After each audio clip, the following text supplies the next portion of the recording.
8, which is the number of my favorite soccer player, Super Frankie Lampard. So it's going to be a good day. All right.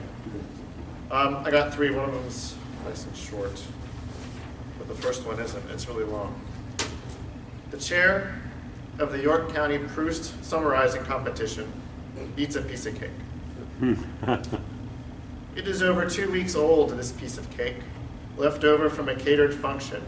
A true battleship of a cake, a mighty fortress girded with 1.5 inches of frosting preserved on a paper plate in the back of the fridge under a piece of cling wrap. The chair of the York County Proust summarizing competition pulls this cake out from the back of the fridge late on a Tuesday night and contemplates it in the cold puddle of light emanating from the refrigerator door. T-shirt and underwear stretched tight across a well-cultivated midsection shining like the moon.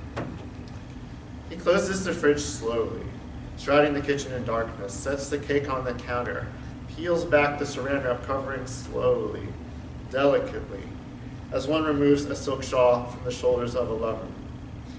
He raises the plate to his mustachioed face and takes a cautious whiff, expecting the slight tang of decay from something so old. The nostrils report to his delight that this piece of cake still smells like cake, sweet and sugary with a hint of lemon, not a touch of corruption. Nothing but cake, pure and immaculate. In a moment of violent lust catching him off guard, he wants to just sink his fingers into the frosting and raise a hunk of the vanilla lemon cake towards his lips, satiating gluttonous desire with gasps, moans, and the licking of fingers. But it won't do. Not even in the electric privacy of his kitchen in the middle of a Tuesday night. He rummages in the cutlery drawer for a fork, settles on a 4-pronged affair that feels perfectly balanced between tang and tine in his sausage-like fingers. He pierces the cake slowly, slicing the thick icing, severing the mystical molecular bonds that make flour, eggs, sugar, cream, lemon, vanilla, and makes them into cake. Something like art. When he finally takes that first bite, his knees almost buckle. He can feel the dopamine being released into the brain, a giant sugar-coated pleasure bomb. The heart rate picks up, beads of sweat break out across his pasty forehead, like a fighter pilot in a steep dive.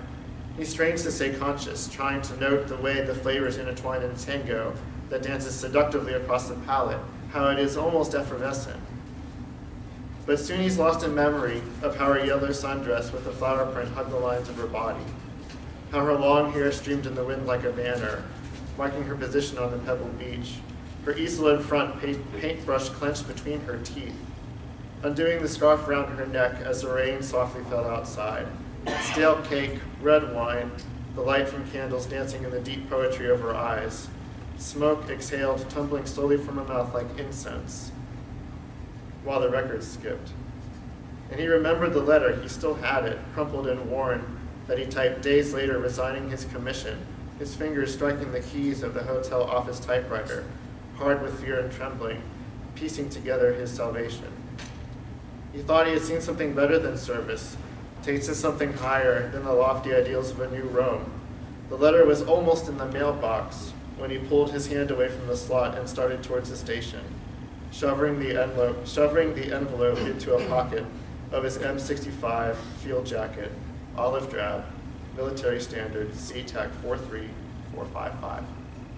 The chair of the York County Proust summarizing competition finishes his first bite of cake, wondering.